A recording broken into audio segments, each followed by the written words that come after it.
Topkapı Sarayı'nda sergilenen silah koleksiyonunda yapacağımız bu gezide, Osmanlı Devleti'nden günümüze kalmış paha biçilemez birçok eserin özelliklerine ve ilginç hikayelerine birlikte göz atacağız. 30 bini aşkın eserle, dünyanın en önemli koleksiyonlarından biri olan Topkapı Sarayı silah koleksiyonunda yer alan, birbirinden eşsiz eserlerin detaylarına geçmeden önce, hala kanalımıza abone değilseniz abone olmayı ve bildirimleri açmayı lütfen ihmal etmeyin. Topkapı Sarayı Müzesi, içerisinde 1300 yıllık eserler barındıran, dünyanın sayılı silah koleksiyonlarından birine sahiptir. Bu zengin koleksiyon, Osmanlı Devleti'nin kurulması ve 600 yıl ayakta kalması sayesinde oluşmuştur. Bu süreçte, savaşlarda ele geçirilen silahlar, önemli kişilere ait silahlar, değerli maden ve taşlarla süslü olan silahlar, hediye yoluyla gelen silahlar, padişahlara, vezirlere, saray muhafız ve memurlarına ait silahlar, sarayda özenle muhafaza edilerek günümüzde bu eşsiz müzenin oluşmasını sağlamıştır.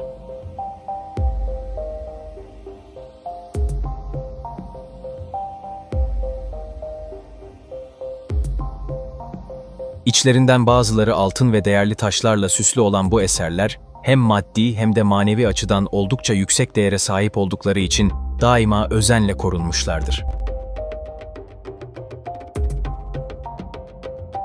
Osmanlı'da bu eserlerin özellikle manevi değeri yüksek olanları büyük hazine ile silahtar hazinesinde saklanmaktaydı. Osmanlı ordusunun kullandığı silahlar, devletin değişik yerlerindeki imalathanelerde, özellikle Tophane-i Amire'de imal olunur ve cebehane olarak adlandırılan büyük silah depolarında muhafaza edilerek sürekli bakımları yapılırdı. İlk Osmanlı cebehanesi Edirne'de kurulmuştur. İstanbul'un fethinden sonra Topkapı Sarayı'nın 1. avlusunda yer alan Aya İrini Kilisesi'nin cebehane olarak kullanılmasıyla koleksiyonlar oluşmaya başlamıştır. Bu cebehanede, kullanılmak üzere imal edilen veya savaş ganimeti olarak ele geçirilen pek çok silah, araç ve teçhizat depolanmıştır. İmparatorluk süresince muhafaza edilen değerli silahlar, bugün Topkapı Sarayı'nın 2. avlusunda yer alan bu binada sergilenmektedir. Silah koleksiyonu olarak kullanılan bu yapı, eskiden iç hazine olarak kullanılan, devletin parasının saklandığı hazinelerden biriydi. Osmanlı Devleti'nden günümüze ulaşan bu müzedeki eserlerin bir kısmı, Osmanlı Devleti'nin kuruluşundan çok daha eski tarihlere uzanmaktadır. Osmanlı Devleti'nin fethettiği ülkelerin hükümdar hazinelerinden getirilen silahlar, günümüzde kıymetlerine yakışır bir biçimde burada koruma altındadır. Bunlardan biri de Romanya ve Moldova için büyük kıymete sahip olan Stefan Cel Mare'nin kılıcıdır. Boğdan Voyvodası olan 3. Stefan Cel Mare, Osmanlılar Kefe'yi aldıktan sonra Bağdat topraklarına kaçan esir Cenevizlileri himayesine alarak daha önce Osmanlı'ya ödedikleri vergileri de vermek istememiştir. Bunun üzerine 1476 yılında bizzat padişahın katıldığı seferde 3. Stefan Cel Mare Boğdan da mağlup edilmiş ve kılıcı İstanbul'a getirilmiştir. Bugün Topkapı Sarayı silah koleksiyonunda sergilenmekte olan kılıcın kabzası, gümüş tel sarmalı ve tepeliği yuvarlaktır. Üzerinde Latince yazılar bulunmaktadır. Balçağı sarı madenden olan kılıcın tabanında ise 4 adet oluk bulunmaktadır.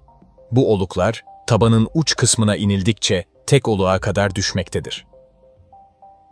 Ayrıca tabanına 4 adet haç motifi işlenmiştir.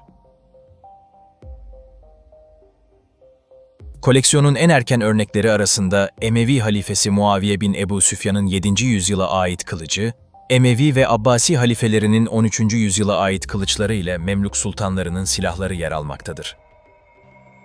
Yavuz Sultan Selim'in Mısır'ı fethinden sonra mukaddes emanetlerle beraber Topkapı Sarayı'na getirilen bu silahlar, dönemlerinin askeri teknolojisini yansıtan son derece değerli eserlerdir.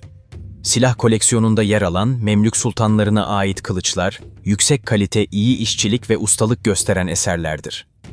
Sultan Kayıtbay'a ait olan bu kılıcın kabzası günümüze ulaşamamıştır. Kılıcın balçağı, ışınsal yıldız biçimlidir. Tabanı düz olan kılıç, iki yönü keskin kılıç formundadır. Kitabesinden anlaşıldığı üzere Hazreti Muhammed sallallahu aleyhi ve sellemin türbesi onarılırken çıkan demirlerden, Kayıtbay için bir hatıra olarak yapılmıştır.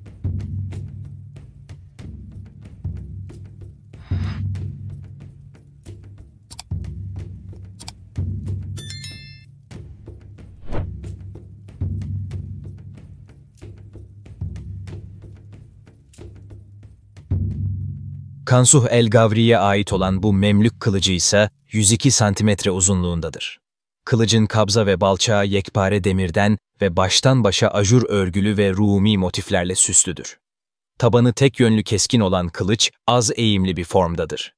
Tabanın bir yüzünde, kabza dibinden uca kadar altın kalkma Rumi bezeli bir şerit bulunmaktadır. Diğer yüzünde ise Sultan Gavri'nin adı ve ünvanı yazılıdır. Bu kılıç, ender rastlanan orijinal kabzalı bir Memlük kılıcıdır.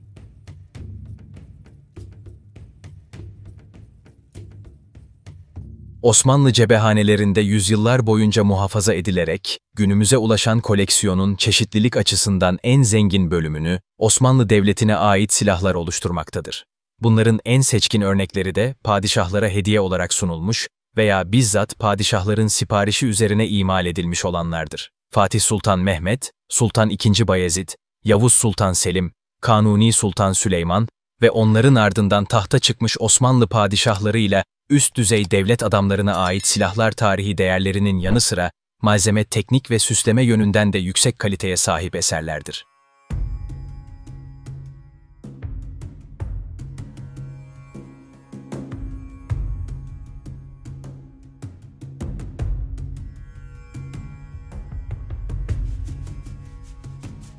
Koleksiyonun en zengin bölümünü oluşturan Osmanlı eserleri, ana hatlarıyla Yakın Doğu İslam ülkelerinin formlarına benzemektedir. Özellikle 15. yüzyılda kullanılan Türk silahlarında Memlük etkileri açıkça görülmektedir. Bunun nedeni, Mısır'ın fethi sonrasında getirilen ganimetler ve yine Mısır'dan getirilen silah ustalarının çalışmalarıdır. Tarihteki en büyük Türk devletlerinden birini kuran Osmanoğulları'nın döneminde kılıç, kullanılan en yaygın savaş aleti olmuştur.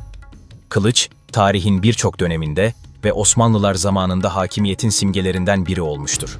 Osmanlı padişahları tahta çıktıklarında cülus ve biat törenlerinden sonra padişahlığın ilanının başlıca törenlerinden olan kılıç alayı yapılmıştır.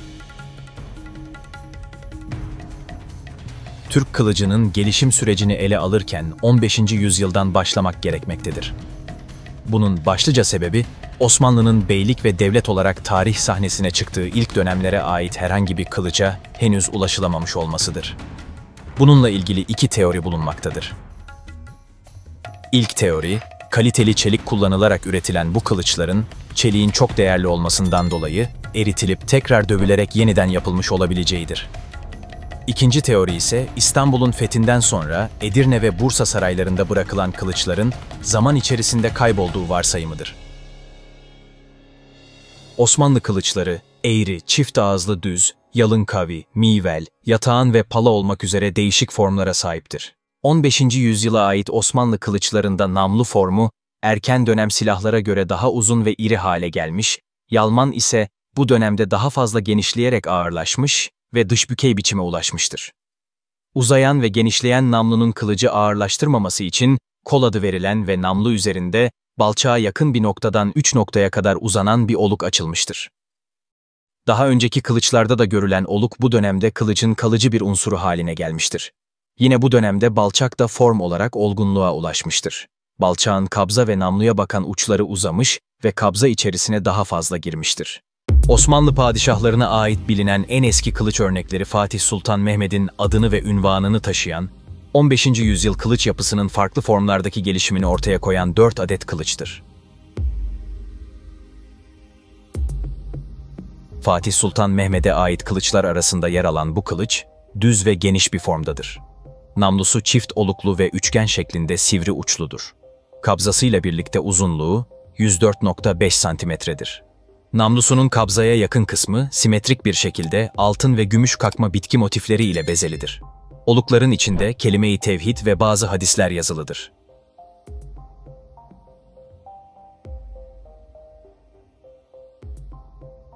...16. yüzyıla gelindiğinde ise Türk kılıcı hem estetik olarak hem de performans olarak en yüksek seviyeye ulaşmıştır. Bu dönemde namlu biraz daha küçülmüş, eğrilik artmış ve daha güçlü bir yalman ortaya çıkmıştır. 15. yüzyılda dış bükey olan yalman, iç bükey olarak kullanılmaya başlanmıştır. Kanuni Sultan Süleyman'a ait kılıçlar, Osmanlı kılıçlarının bu yüzyılda nedenli geliştiğini açıkça göstermektedir. Form ve bezeme özellikleri açısından bu eserler Osmanlı kılıç tipolojisini zirveye taşımıştır.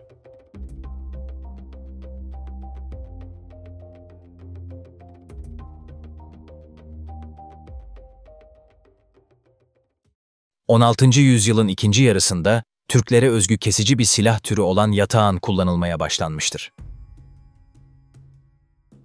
Osmanlı ordusunda genellikle Yeniçeri ve denizci olan Leventler tarafından kullanılan yatağanların tabanı kılıçlara göre daha kısadır.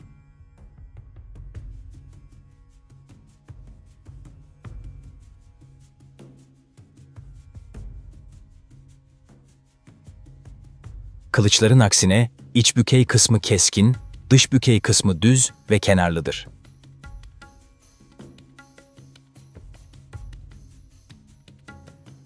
Hemen hemen bütün yatağanlarda tabanın her iki yüzünde bir veya iki adet kan oluğu bulunmaktadır.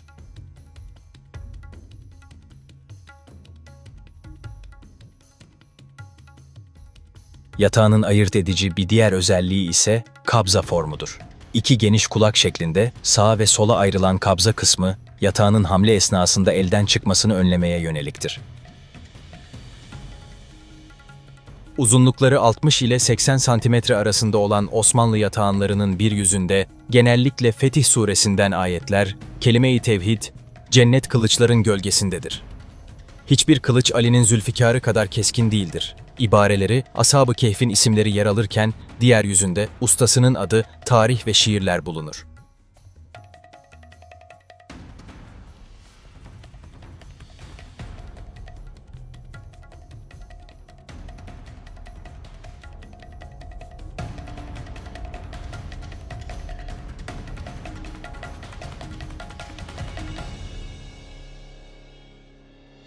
...17. yüzyıla gelindiğinde Osmanlı'da kullanılan kılıcın namlu genişliği biraz daha küçülürken namlu eğimi daha da artmıştır. Yalman ise varlığını sürdürürken artık vurgusunu kaybetmeye başlayarak neredeyse namlu genişliğine inmiştir. Bu dönemde kılıcın ağırlık merkezi değişime uğramıştır. Ağır fakat çok daha güçlü yarma hamlelerinden ziyade kılıcın daha hızlı hale getirilmesi tercih edilmiştir. Bir diğer değişiklik de kabza başının üzerindeki kabza kapağının kullanımına son verilerek, kabza başının artık kabza ile dik bir açı yaratacak şekilde kıvrılmasıdır. 18. yüzyıldan itibaren Türk kılıcı, klasik eğri kılıç tipinin dışına çıkmaya başlamıştır. Türk kılıcının bu dönemde kullanılmasının azalması ve karakteristik özelliklerinin ciddi derecede değişime uğramasıyla birlikte, başka bir kılıç türü olan pala ortaya çıkmıştır. Namlu formu, bugüne kadar görülmemiş biçimde farklı olan palanın hemen her örneğinde görülen yoğun bezemeleri, bu yeni tip kılıcın bir statü sembolü olarak tercih edildiğini göstermektedir. Orduların muharebe sahasında ana silah olarak kılıç yerine ateşli silahları kullanmaya başlamalarıyla, kılıç bir savaş silahından ziyade gösterişin ve estetiğin ön plana çıktığı bir tören silahına dönüşmüştür.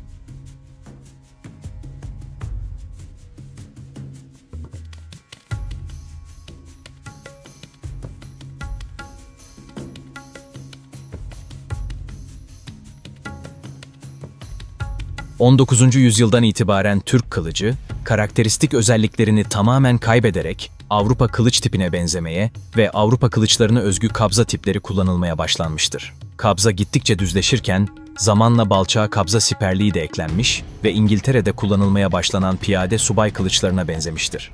Oldukça sade üretilen bu kılıçlarda, estetik kaygıdan ziyade kullanım rahatlığı ön plana çıkmıştır. Bu dönemde üretilen kılıçlar eğri olmalarına rağmen temelinde Türk kılıcına ait karakteristik özellikleri yansıtmamaktadır. Osmanlı Devleti bu tarihlerde kılıç üretimini kendisi sağlamaya çalışsa da artık Avrupa'dan da kılıç ithal etmeye başlamıştır.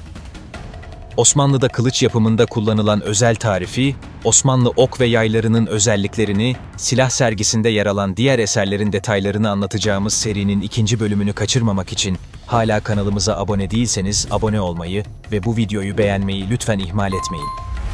Silah koleksiyonunda sergilenen bu muhteşem eserler arasında yaptığımız yolculuğun bu bölümlük sonuna geldik. Yeni videolarda görüşmek üzere. Hoşça kalın.